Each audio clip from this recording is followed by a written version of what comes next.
Hi dear students, P S C exam എഴുതുന്ന എല്ലാ ഉദ്യോഗാർത്ഥികളെയും ടെല്ലാ P S സിയുടെ ഓൺലൈൻ ക്ലാസ്സുകളിലേക്ക് സ്വാഗതം ചെയ്യുന്നു. എന്റെ പേര് വിധു. ഞാൻ കൈകാര്യം ചെയ്യുന്ന സബ്ജക്ട് ഫിസിക്സ് ആണ്. നമ്മൾ അടുത്ത ക്ലാസ്സിൽ ഡിസ്കസ് ചെയ്യുന്നത് ശബ്ദവുമായി ബന്ധപ്പെട്ട ചില വസ്തുതകളാണ്. ശബ്ദവുമായി ബന്ധപ്പെട്ട് മുൻകാലങ്ങളിൽ പി എസ് സി ചോദിച്ചിട്ടുള്ളതും ഇനി ചോദിക്കാൻ സാധ്യതയുള്ളതുമായ വസ്തുതകളാണ് നമ്മൾ ഇന്നത്തെ ക്ലാസ്സിൽ പ്രധാനമായിട്ടും ഡിസ്കസ് ചെയ്യുന്നത്. എന്താണ് ശബ്ദം എന്ന് ചോദിച്ചാൽ നമുക്ക് എല്ലാവർക്കും അറിയാം, മനുഷ്യൻ ഉൾപ്പെടെയുള്ള എല്ലാ ജീവജാലങ്ങളിലും കേൾവി അനുഭവം ഉളവാക്കുന്ന ഊർജ്ജരൂപം. ഞാനും നിങ്ങളും ഉൾപ്പെടുന്ന എല്ലാ ജീവജാലങ്ങളിലും കേൾവി അനുഭവം ഉളവാക്കിയ ഊർജ്ജരൂപത്തെയാണ് ശബ്ദം എന്ന് വിളിക്കുന്നത്. ഈ ശബ്ദത്തെക്കുറിച്ചുള്ള പഠനം അറിയപ്പെടുന്ന പേര് എക്വസ്റ്റിക്സ് എന്നാണ്.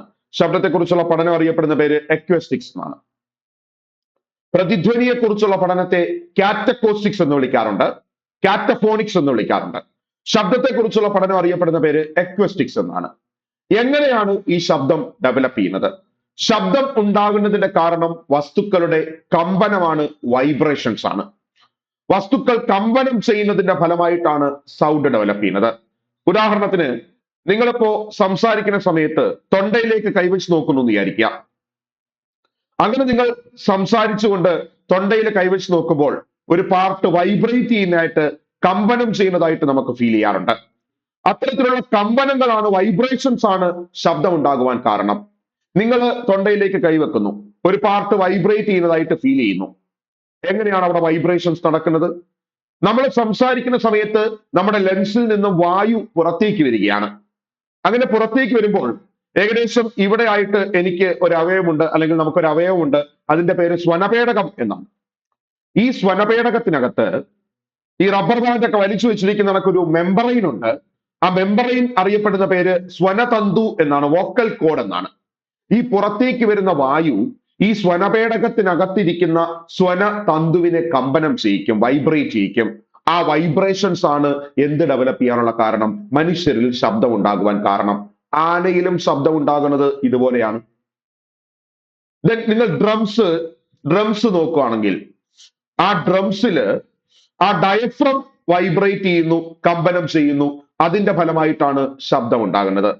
വീണ, വയലിൻ, ഗിത്താർ തുടങ്ങിയ വാദ്യോപകരണങ്ങൾ നിങ്ങൾ നോക്കുമ്പോൾ അവിടെയെല്ലാം വലിച്ചു കെട്ടിയ കമ്പികളുണ്ട്.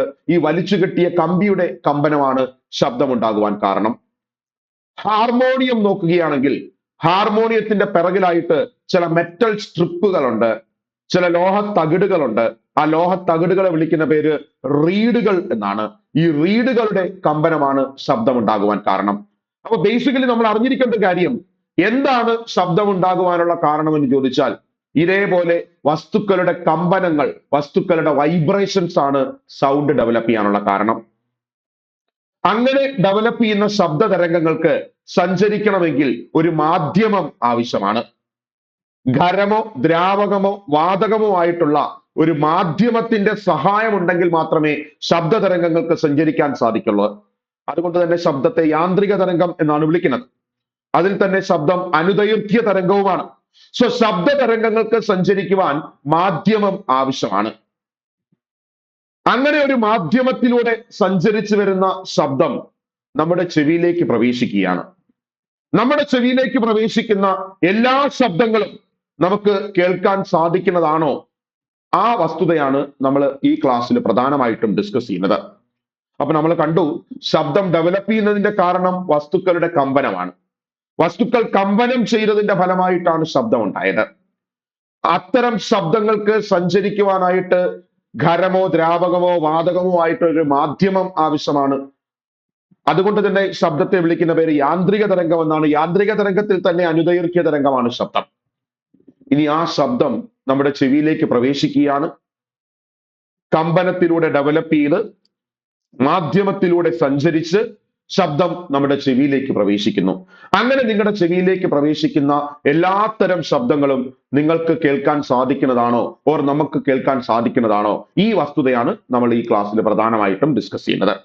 അപ്പോ അതിലേക്ക് കടക്കുന്നതിന് മുമ്പ് നമുക്ക് എല്ലാവർക്കും അറിയാം, നമ്മൾ എല്ലാവരും വളരെ പ്രതീക്ഷയോടെ കാത്തിരിക്കുന്ന എക്സാമുകളാണ് CPO, ഫയർമാൻ, എക്സൈസ് ഓഫീസർ. ഇതെല്ലാം വളരെ പ്രതീക്ഷയോടെ കാത്തിരിക്കുന്ന എക്സാമുകളാണ്. അപ്പൊ ടെല്ലാ PSCയുടെ ഒരു ഓഫർ ഞാൻ നിങ്ങളിലേക്ക് വെക്കുകയാണ്. ടെല്ലാ PSCയുടെ ഗോൾഡ് ബാച്ച് രൂപയ്ക്ക് CPO, ഫയർമാൻ, എക്സൈസ് എന്നീ ബാച്ചുകൾ സ്പെഷ്യൽ മെന്റർഷിപ്പിലൂടെ നിങ്ങൾക്ക് പഠിക്കാൻ സാധിക്കും. അപ്പൊ അതിന് വേണ്ടിയിട്ട് അതിന്റെ കൂടുതൽ ഡീറ്റെയിൽസ്, കൂടുതൽ വിവരങ്ങൾ അറിയുവാനായിട്ട് നിങ്ങൾക്ക് ചുവടെ കാണുന്ന നമ്പറിൽ കോൺടാക്ട് ചെയ്യാവുന്നതാണ്. ഒട്ടും താമസിക്കരുത്. കാക്കി അണിയുക എന്ന സ്വപ്നം ഇനി വിദൂരമല്ല. നിങ്ങൾക്ക് എല്ലാവർക്കും നിങ്ങളുടെ സ്വപ്നം സാക്ഷാത്കരിക്കാൻ ടെല്ല PSC എന്നും നിങ്ങളുടെ കൂടെ തന്നെ ഉണ്ടായിരിക്കും. സോ നമ്മൾ അടുത്ത ടോപ്പിക്കിലേക്ക് വരികയാണ്.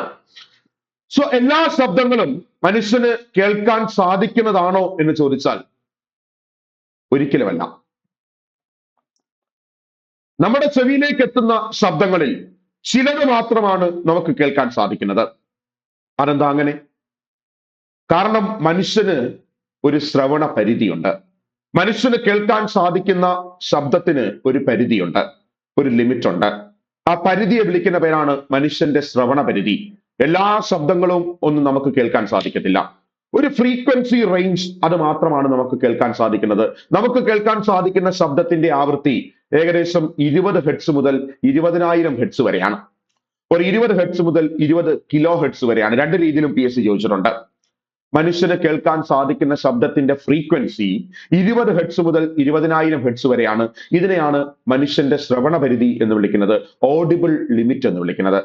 ഈ ഫ്രീക്വൻസി റേഞ്ച് മാത്രം കേൾക്കാൻ സാധിക്കുന്ന ജീവിയാണ് മനുഷ്യൻ. സോ മനുഷ്യന്റെ ശ്രവണ പരിധി 20 ഹെർട്സ് മുതൽ 20,000 ഹെർട്സ് വരെയാണ്.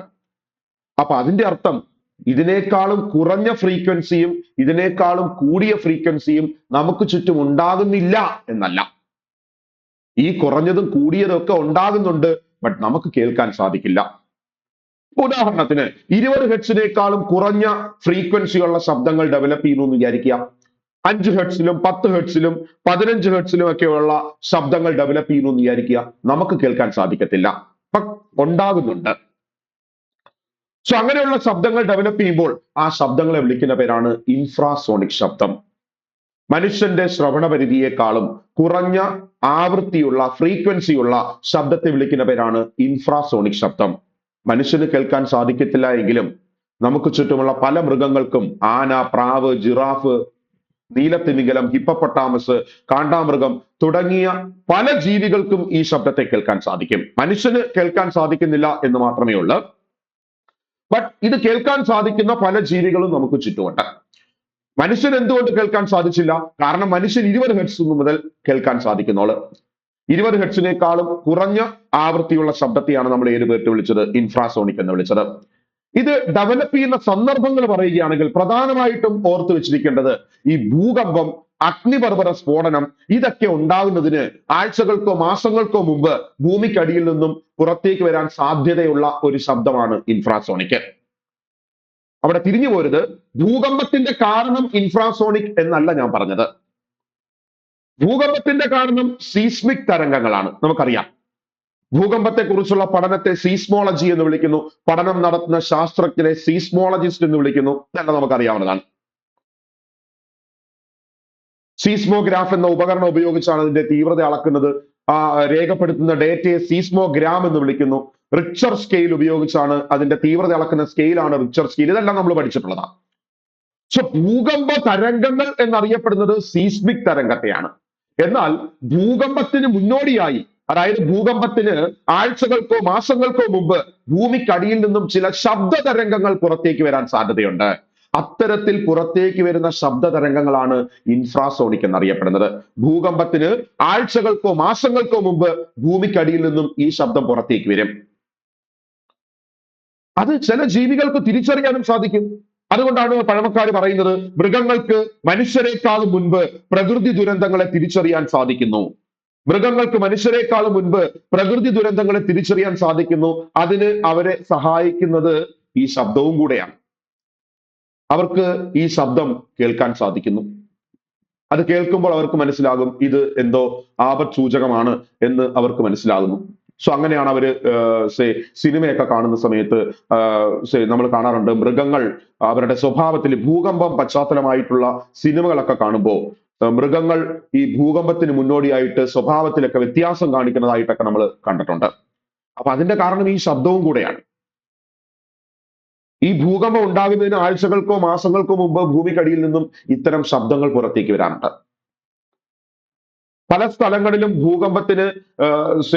ഭൂകമ്പത്തിന് ശേഷം നടത്തിയ റിപ്പോർട്ടുകളില് അവിടുത്തെ കന്നുകാലി ഫാമുകളില് ഈ പറയുന്ന കന്നുകാലികളൊക്കെ സ്വഭാവത്തിൽ വ്യത്യാസം കാണിച്ചതായിട്ടൊക്കെ രേഖപ്പെടുത്തിയിട്ടുണ്ട്. അപ്പൊ ചില മൃഗങ്ങൾക്ക് ഈ ഇൻഫ്രാസോണിക് ശബ്ദത്തെ എന്ത് ചെയ്യാൻ സാധിക്കുന്നുണ്ട്? കേൾക്കാൻ സാധിക്കുന്നുണ്ട്. അതാണ് മൃഗങ്ങൾക്ക് മനുഷ്യരെക്കാൾ മുൻപ് ഈ പ്രകൃതി ദുരന്തങ്ങളെയൊക്കെ തിരിച്ചറിയാൻ സാധിക്കും എന്ന് പറയുന്നത്. ഇപ്പൊ നമുക്ക് ഏറ്റവും കൂടുതൽ പരിചയമുള്ള ഒരു പ്രകൃതി ദുരന്തം ഇതേപോലെയുള്ള ഭൂകമ്പ പശ്ചാത്തലമായി വരുന്ന, അല്ലെങ്കിൽ ഭൂകമ്പത്തിന്റെ ഫലമായി വന്ന ഒരു പ്രകൃതി ദുരന്തമാണ് സുനാമി എന്ന് പറയുന്നത്. നമുക്കറിയാം.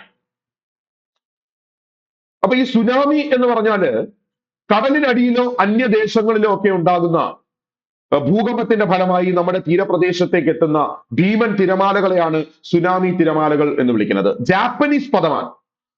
സൂ എന്ന വാക്കിന്റെ അർത്ഥം തുറമുഖം എന്നും നാമി എന്ന വാക്കിന്റെ അർത്ഥം നീണ്ട തിരമാല എന്നുമാണ്. സോ തുറമുഖത്തെ നീണ്ട തിരമാല എന്ന അർത്ഥം വരുന്ന ഒരു വാക്കാണ് സുനാമി. ഓക്കെ, അപ്പൊ സുനാമി ജാപ്പനീസ് പദമാണ്. ഈ ജപ്പാനില് ആദ്യകാലങ്ങളിൽ ഉണ്ടായിരുന്ന ഒരു വിശ്വാസമുണ്ട്. അവിടെ ഈ കടലിനടിയിൽ മാത്രം കണ്ടുവരുന്ന ഒരു മത്സ്യം ഉണ്ടായിരുന്നു. അതിന്റെ പേര് നമാസു എന്നാണ്. അവർ ആദ്യകാലങ്ങളിൽ വിശ്വസിച്ചിരുന്നത് ഈ നമാസു എന്ന് പറയുന്ന ഈ മത്സ്യമാണ് ഈ ഭീമൻ തിരമാലകൾക്ക് കാരണം, ഈ സുനാമി തിരമാലകൾക്ക് കാരണം. അങ്ങനായിരുന്നു അവരുടെ ആദ്യകാലങ്ങളിലെ വിശ്വാസം. ഈ മത്സ്യത്തെ കാണുന്നത് പോലും ദുസൂചകമായിട്ടാണ് അവര് അന്ന് കരുതപ്പെട്ടിരുന്നത്.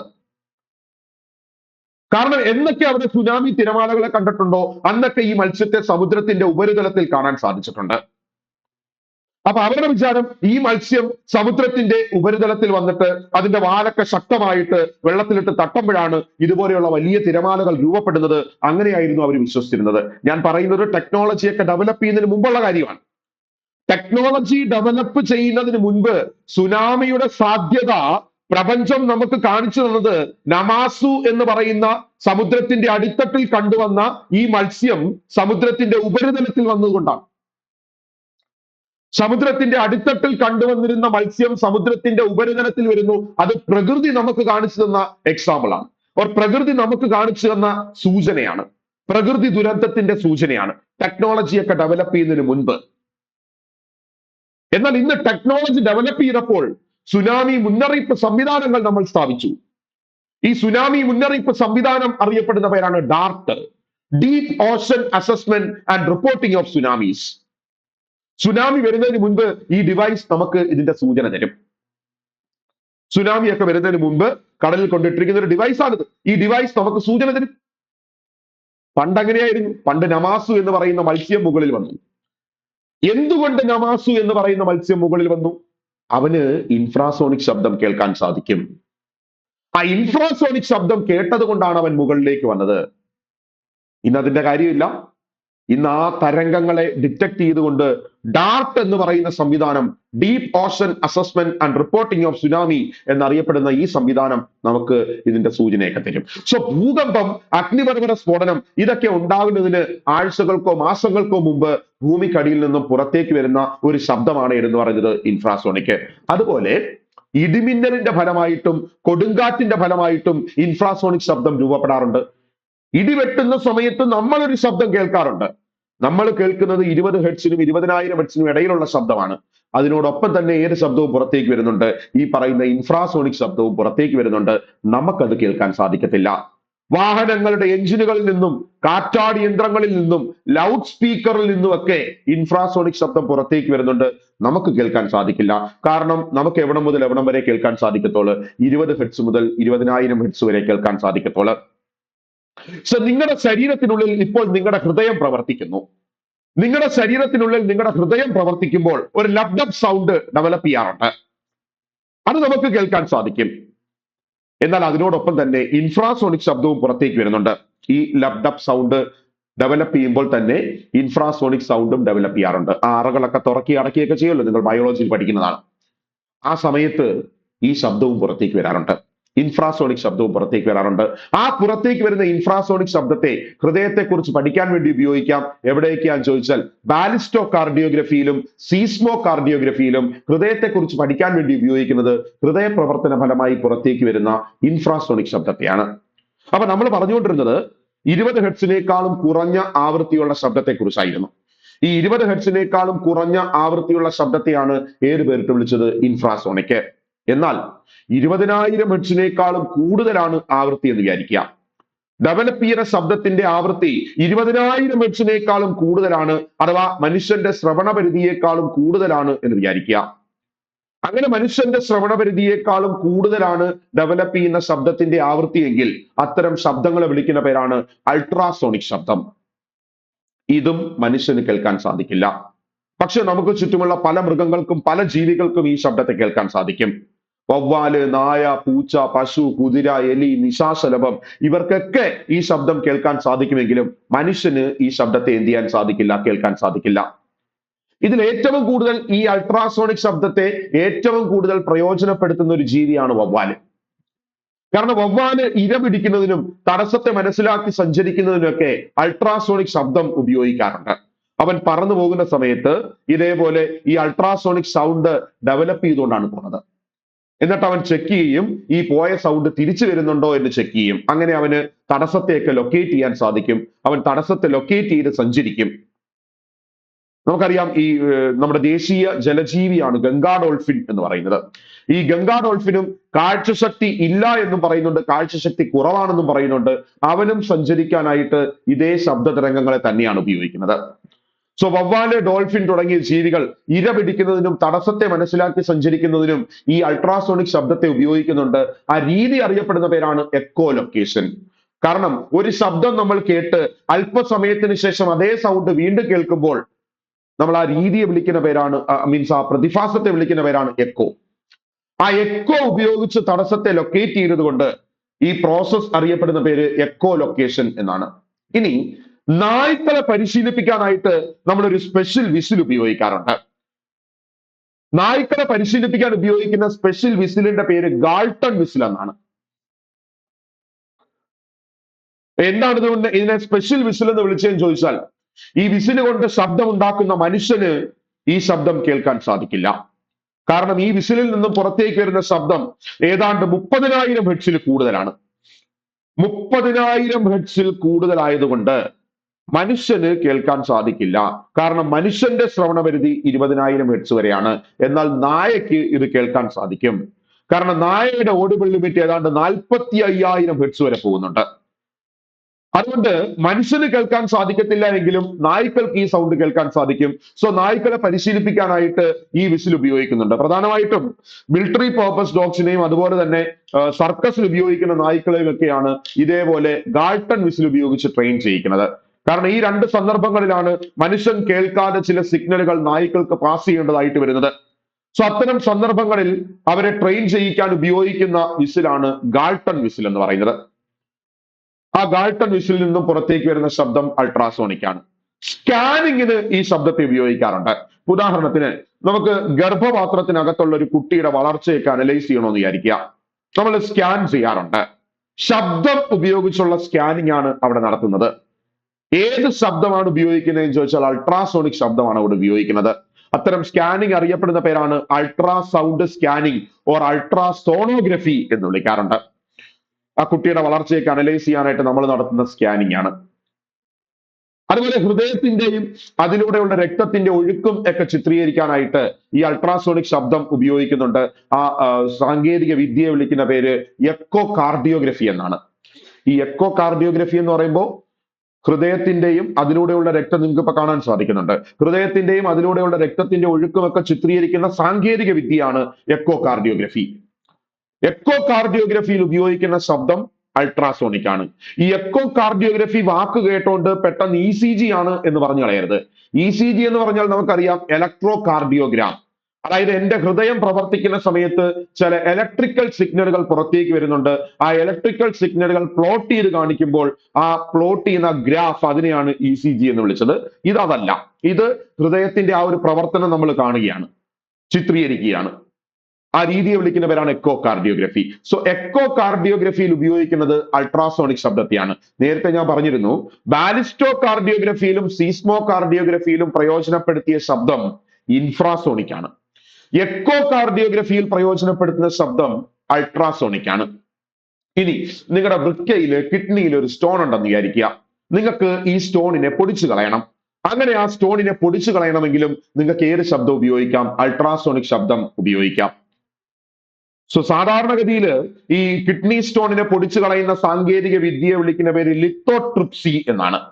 എന്നാൽ അതിന് നിങ്ങൾ അൾട്രാസോണിക് ശബ്ദ തരംഗങ്ങൾ ഉപയോഗിച്ചാണ് ഇതുപോലെ കിഡ്നി സ്റ്റോണിനെ പൊടിച്ചു കളയുന്നതെങ്കിൽ, ഇതേപോലെ പൊടിച്ചു കളയാനായിട്ട് അൾട്രാസോണിക് ശബ്ദമാണ് ഉപയോഗിക്കുന്നതെങ്കിൽ, ശബ്ദ തരംഗങ്ങൾ ഉപയോഗിച്ചുകൊണ്ടാണ് ആ ക്രഷിംഗ് നടക്കുന്നതെങ്കിൽ, നമ്മൾ അതിനെ വിളിക്കുന്ന പേര് ESWL സാങ്കേതിക വിദ്യ എന്നാണ്.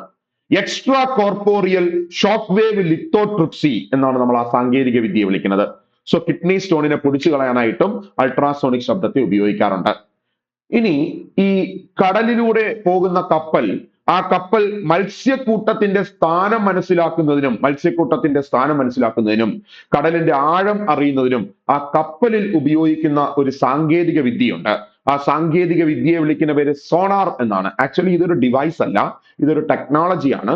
സോണാർ എന്ന് പറയുന്നത് ഒരു ടെക്നോളജിയാണ്. പല പുസ്തകങ്ങളിലും, നമ്മുടെ SCRT ഉൾപ്പെടെയുള്ള പുസ്തകങ്ങളിലും ഒക്കെ ഡിവൈസ് എന്ന പേരിലാണ് എഴുതി വെച്ചിരിക്കുന്നതെങ്കിലും ഇതൊരു സാങ്കേതിക വിദ്യയാണ്.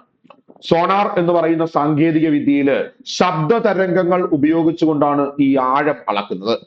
സോ ആഴം അളക്കാൻ ഉപയോഗിക്കുന്ന, കപ്പലിൽ ആഴം അളക്കാൻ ഉപയോഗിക്കുന്ന സാങ്കേതിക വിദ്യയാണ് sonar. Sound navigation and ranging. ശബ്ദ തരംഗങ്ങളെ പുറപ്പെടുവിക്കുന്നു, അത് തട്ടി തിരിച്ചു വരാൻ എടുക്കുന്ന സമയം നോക്കുന്നു, ആ സമയം വെച്ചിട്ട് ദൂരം കണ്ടുപിടിക്കാൻ സാധിക്കും. ദൂരത്തിന്റെ വേഗതയിലേക്ക് ഇക്വേഷൻ നമ്മൾ പഠിച്ചിട്ടുണ്ട്. ആ ഇക്വേഷൻസ് വെച്ച് നമുക്ക് ഈ പറയുന്ന ആഴം അല്ലെങ്കിൽ അകലമൊക്കെ അളക്കാനായിട്ട് സാധിക്കും. അതിന് ഉപയോഗിക്കുന്ന ശബ്ദം ഈ പറഞ്ഞ അൾട്രാസോണിക് ആണ്. വലിയ ലോഹക്കട്ടകളിലെ വിള്ളലുകൾ കണ്ടെത്താനായിട്ടും അൾട്രാസോണിക്കിനെ ഉപയോഗിക്കാറുണ്ട്. അതുപോലെ തന്നെ ഈ പ്രത്യേക ആകൃതിയില്ലാത്ത യന്ത്രഭാഗങ്ങൾ, പ്രത്യേക ആകൃതിയില്ലാത്ത ഇതുപോലെയുള്ള വസ്തുക്കൾ നിങ്ങൾക്ക് കാണാൻ സാധിക്കുന്നുണ്ട്. ഇതിനകത്തേക്ക് അഴുക്കിനെ നീക്കം ചെയ്യാനായിട്ട്, ഈ യന്ത്രഭാഗങ്ങളെയൊക്കെ വൃത്തിയാക്കാനായിട്ടും ഏത് ശബ്ദത്തെ ഉപയോഗിക്കാറുണ്ട്? അൾട്രാസോണിക്കിനെ ഉപയോഗിക്കാറുണ്ട്. സോ നമ്മൾ പറഞ്ഞുകൊണ്ടിരുന്നത് ശബ്ദവുമായി ബന്ധപ്പെട്ട ചില വസ്തുതകളായിരുന്നു. എന്താണ് ശബ്ദമെന്നും, ശബ്ദം ഉണ്ടായത് എങ്ങനെയാണെന്നും, ശബ്ദത്തിന് സഞ്ചരിക്കാൻ മാധ്യമം ആവശ്യമാണെന്നും, ശബ്ദം ശൂന്യതയിലൂടെ സഞ്ചരിക്കില്ല എന്നുമെല്ലാം നമ്മൾ കണ്ടു കഴിഞ്ഞു. അങ്ങനെയുള്ള ശബ്ദം നമ്മുടെ ചെവിയിലേക്ക് എത്തുന്നു. ഒരു മാധ്യമത്തിലൂടെ സഞ്ചരിച്ച് ശബ്ദം ചെവിയിലേക്ക് എത്തുന്നു. അങ്ങനെ ചെവിയിലേക്ക് എത്തിയ എല്ലാ ശബ്ദങ്ങളെയും നമുക്ക് കേൾക്കാൻ സാധിക്കില്ല. ചില ശബ്ദങ്ങൾ മാത്രമാണ് നമുക്ക് കേൾക്കാൻ സാധിക്കുന്നത്.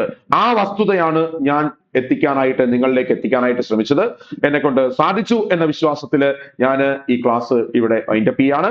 Thank you all.